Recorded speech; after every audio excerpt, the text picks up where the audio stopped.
জানেন এই আইনের পরিবর্তন করতে হবে।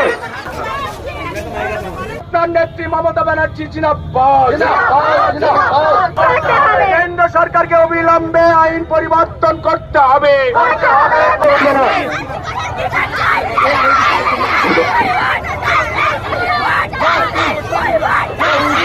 আমরা অবস্থান বিক্ষোভ দেখি, অবস্থান বিক্ষোভ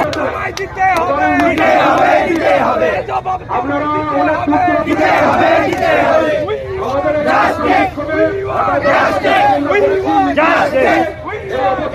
প্রচুর মানুষ বর্তমান ছাত্র